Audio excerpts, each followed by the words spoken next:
Yes. My memory of Joe is my last memory of him. We were putting together the Missouri abortion-free Missouri rally, and so I first thought of him coming, and so he and I had a wonderful conversation just a couple days before he died. We were laughing about our exploits together, and we were crying about the church, the state of the church, and wondering about a Catholic pro-abortion president. We had a wonderful time, and he said at one point he was going to send me put together a statement for us, and Joe said, you know what, John? He said, yeah. I said, I'll do that, and then he goes, you know what? Just go ahead and write something, and I'll sign it. But anyway, I dearly love him, and I can't imagine my life without him.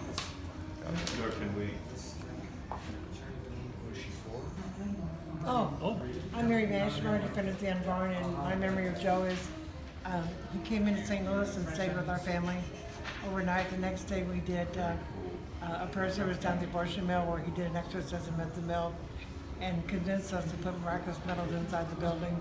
And so, Joe was a wonderful man.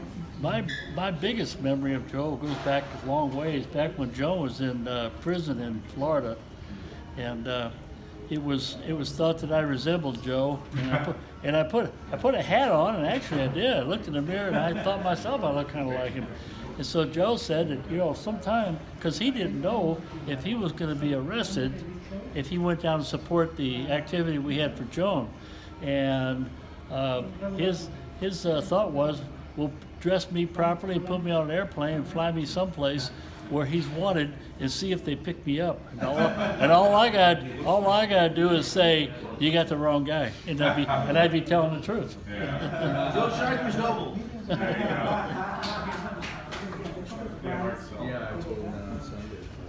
I'm Andy Schulberg. My memory of Joe is the first time I met him, I stayed with him to learn about his activism. We went to an abortion mill, got arrested. It was my first arrest, his first arrest. We were riding in a paddy wagon together. We were in a jail cell together, and Joe has been a hero of mine ever since then. Andy, where was that? That was in Chicago at the Concord abortion mill. And what year might that have been? 1983, in I think March, February, around there. Yeah. I'm Lynn Mills, pro-life Michigan. I was coming home from my first March for Life on an airplane, and I was just talking like I normally do, and Dan Giroux said, Lynn, you need to meet Joe Scheidler. And they showed me a picture of Joe in a black hat and Joe in a white hat, and it scared me. But I went home, I called him, and little Matthias was crying in the background. And the next time my husband and I went to Arkansas, where we had family, we stopped in on, where the old, before Cicero was, and the relationship has blossomed since 1982, 1983, back when somebody threw tar on their building. And I love him, I miss him, I am who I am in the pro-life movement because of who Joe is. Chicago-style method of sidewalk counseling. What year was that? 82, 83. I love you, Joe. I'll miss you forever.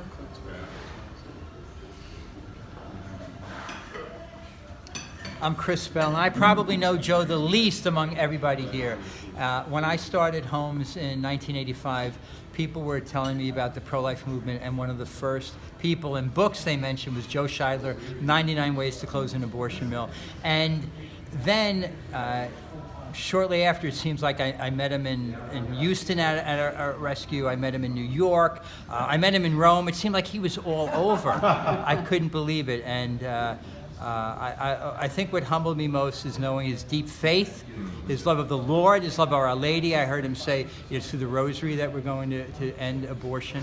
And I know that at the end he thought, like Schindler, how much more could I have done? And that reverberates, it will reverberate with me till the end of my life. Joan Bell, and I first met Joe through the pro-life movement in St. Louis, the rescue movement in St. Louis. And from the very beginning, of course, he was bigger than life, defender of the children. And whenever Joe was around, you felt very secure. Whenever you're scared, you know, with a rescue, anything going on, if Joe was there, I was like, oh, everything's going to be fine.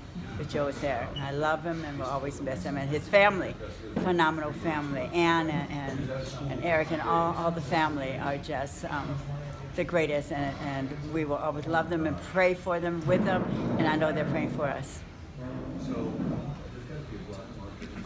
Jack Ames. I first met Joe way back in 1974. And I heard about him, believe it or not, reading about him in National Right to Life News. And he had this Illinois Right to Life hotline, and I would call that every day. He had a different message on every weekday. It was like a 3-minute message. And I was captivated. He reminded me of Walter Winchell. He had that rapid fire style. And then I actually met him in 1975 and later in 75. I remember it was at National Right to Life again. We did a little sit-in of an abortion mill further up on Michigan Avenue. But here's my best memory. At the end of that event, Joe found out that Senator Birch Bayh was going to be speaking at St. Joseph's Catholic College the following day, which was Father's Day. And anyway, he was horrified because his family had given money to St. Joseph's Catholic College.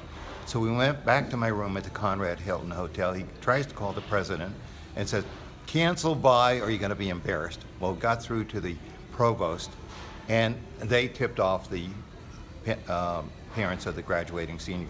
But anyway, we went down there at a high rate of speed. Joe's writing a speech with his right hand as he's steering with his left hand. Greg Morrow went with us, and we got there just in the nick of time. The academic procession was going in. We fell in line behind it. We had Joe's big bullhorn concealed in a shopping bag that said Ligurian Press on it. We go to the right up into the bleachers. Bayh is introduced. Joe gets on his megaphone and said, ladies and gentlemen, this is an abomination here on Father's Day that this Birch Bayh is being honored. And Bayh, to his credit, everybody started to boo and hiss, but Bayh, to his credit, said, let the man speak. And then after Joe did speak, we were summoned down out of the bleachers and escorted off the campus. That's my single best memory of the great Joe Scheidler. Oh, by the way, he got fired.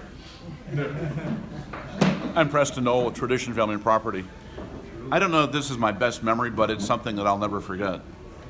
So Joe Scheidler was the consummate, powerful, impactful soundbite maker. The day he lost against Planned Parenthood in Chicago, WBBM Radio called him up for a reaction. And they played this all day long, and I listened to it from Chicago to McLean, Virginia. And it said, Planned Parenthood can come and pick up the fax machine, but they won't get one dime to kill unborn babies. That's my memory.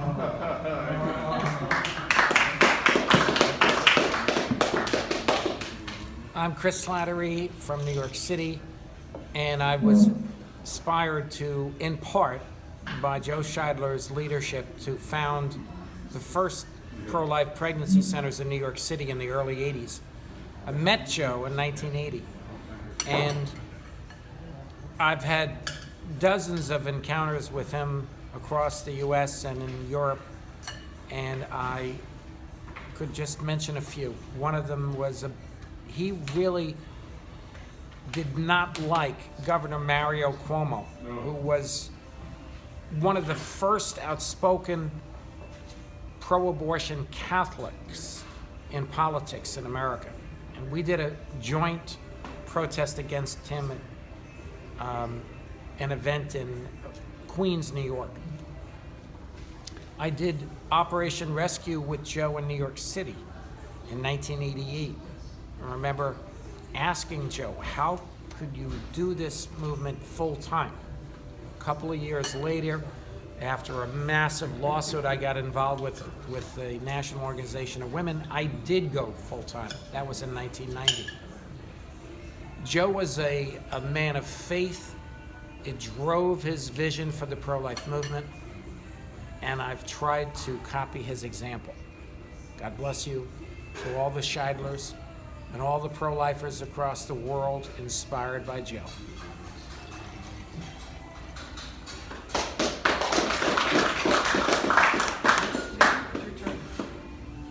What about you, Father?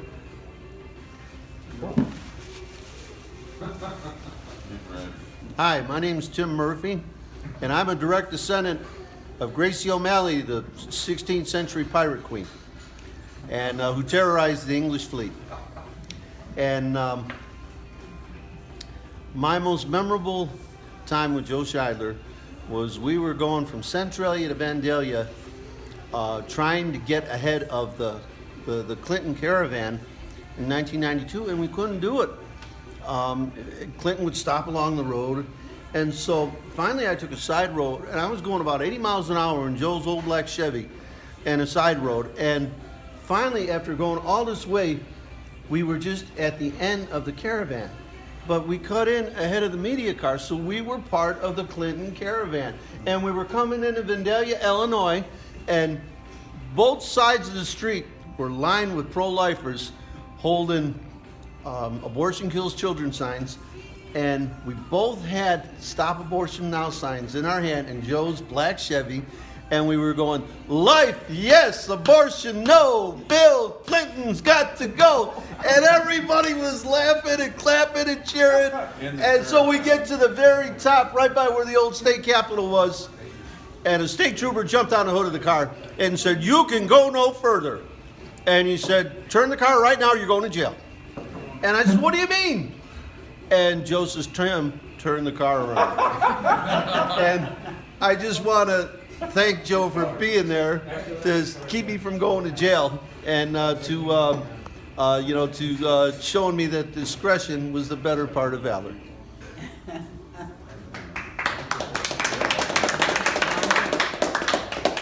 Okay, Monica Miller.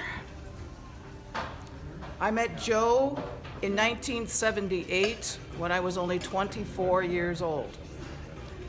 And I met him at a meeting to plan a sit-in at an abortion clinic in Chicago.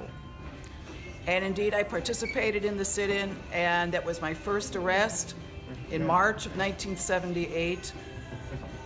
I have told Joe probably 3 or 4 times,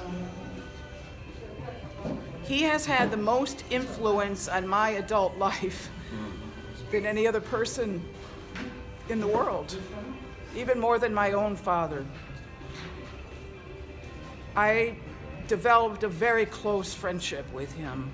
Even in the literally last weeks of his life, we were talking about heaven and salvation.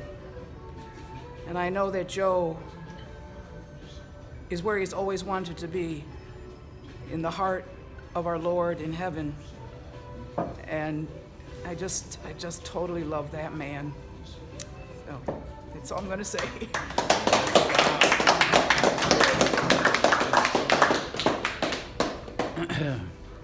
Hey, Mark Harrington here, Created Equal, and I can definitely say that I would not be here if it weren't for Joe Scheidler. Joe inspired an entire generation of pro-life activists to go to the streets. And if it weren't for him, a lot of us wouldn't be doing what we're doing. He also pioneered the use of a victim photography, which our organization is going to carry on. We can guarantee that, Joe. You don't have to worry about it. We got young people that are ready to go, and they'll keep going at it thanks to you. My memory of him is just this last summer. I had a lot of memories with Joe, but with the Show the Truth type of tours, when we went to Democrat National Convention, Joe was up there this summer holding a sign, just like he always did. So we love you, Joe. We're going to miss you.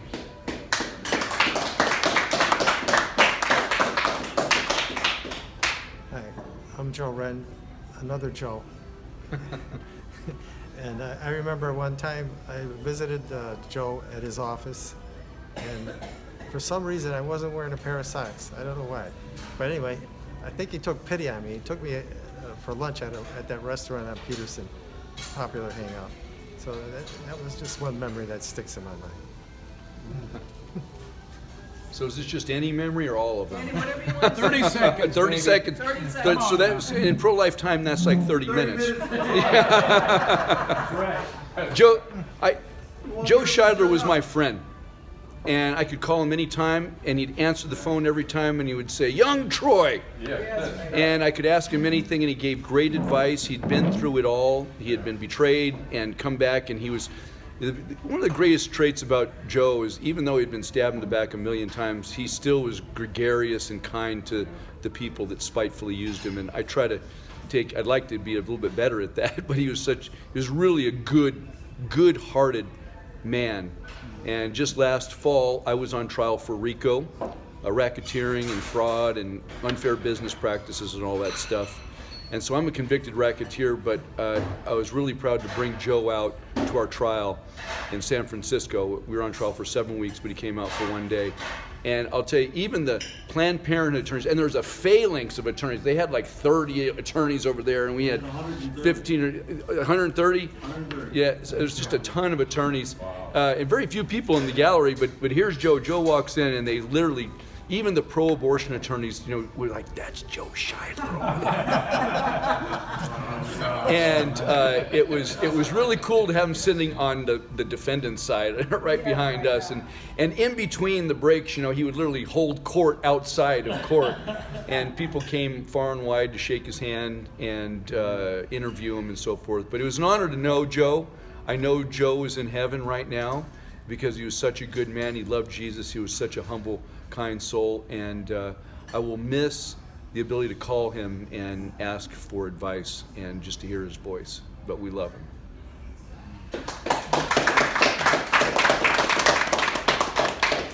I don't have the same memories as everybody else because I think I'm probably the youngest person here. I met Joe when he was in his 80s, was still almost 10 years ago. And yeah, everybody kind of stole all the accurate descriptions of his character. I remember I gave a little talk for 10-15 minutes on abortion victim photography at a conference in California. And he came up to me and was like, "That was a phenomenal talk." And I was actually struck speechless, which those who know me know doesn't happen that often. Because the guy who pretty much invented the work that we're doing, went out of his way, and it made my year. But there's now dozens of people on the streets in Canada. We reached 4.5 million. Last year with abortion victim photography, and we're doing what we're doing because Joe did it first. Mm-hmm. Right. Yeah. Trailblazer. Andy, it's your turn. So I just have to point this at you. Okay, you're on screen. Well, my memory of Joe was 2011 when I first came over to the States, and I participated in the Face the Truth tour in Chicago, and I'd never seen activism like this. I started activism back in New Zealand, but this was a whole new approach for me, and so I was so inspired that I asked Joe and Eric if I could start the New Zealand branch of the Pro-Life Action League when I returned. And as it turned out, I ended up not returning to New Zealand, so that didn't happen, but it would have. So that's the memory I have. Thank you. Yeah. Didn't you name one of your children? You did. You did. Hey, John. Joe Scheidler. Okay, do you want to say a few words about Joe Scheidler? Yeah, I can say it. Okay, well, there's the camera right there. Take your mask off. Take your mask off for a minute. Take your mask off, give your name. This is John Thornton, a very old good friend of mine. No, I don't need to sit down. I'm good. Joe was a leader. That was the most clear thing about him, is that he knew how to lead, and he was very encouraging. When we went to jail, he reinforced us immensely. But I had an occasion to talk to him about a lady that was going to be executed, and I asked him if he'd write a letter to help stop that execution. And he checked it out with his staff. They said it wouldn't be a good idea, so we didn't do it on. I found out on a pro-life march a year later, he didn't do it on their letterhead, but he did do it, and that woman's life was spared. Joe told me on that phone call that when he had come to Chicago in the 1960s, early in his time here, he had witnessed or at least somehow protested an execution in an electric chair by some fellow, and he had been against it. And he felt that he could write that letter, so he did. Thanks, John.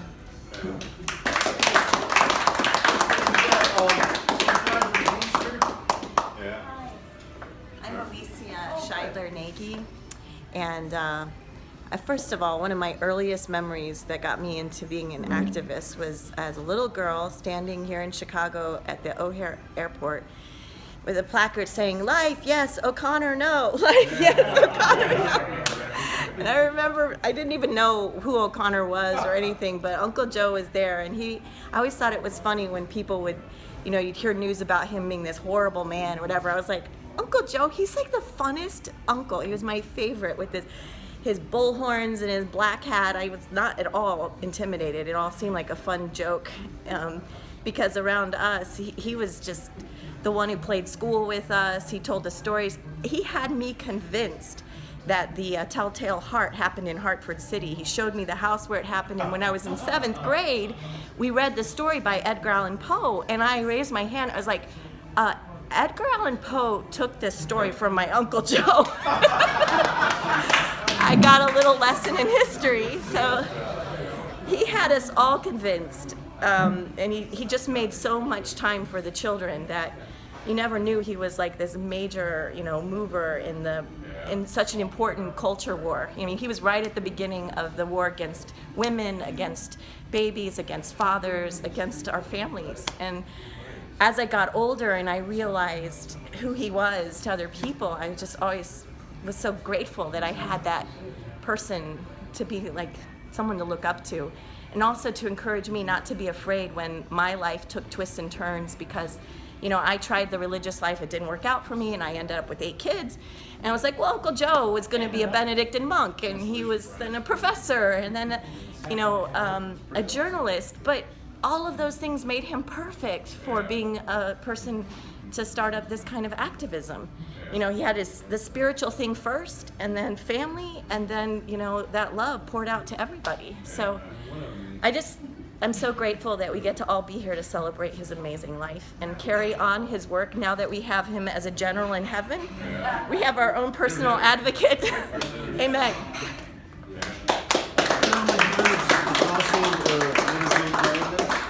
Hi, thank you. My name is Jeff Wheeler. I am the husband of his favorite niece. Sorry, Alicia, who just spoke. But my first time I met Joe was listening to him tell stories to children.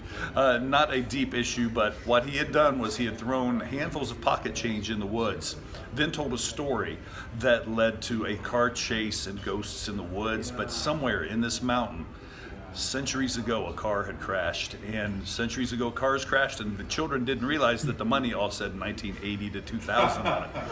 But the kids went out in the woods and found the change that was left from the bank robbery in the ghost car. And I thought, that's the greatest story. I'm going to tell that to my grandkids. That was the first Joe I met. Later, and my version is going to be quite different than many of you, because I was not raised Catholic. And he, realizing that, took the time to teach me very slowly and kindly, and being non-judgmental, teaching me the importance of the things he stood for, which I stand for today too. So it's a pleasure to be here and celebrate his life.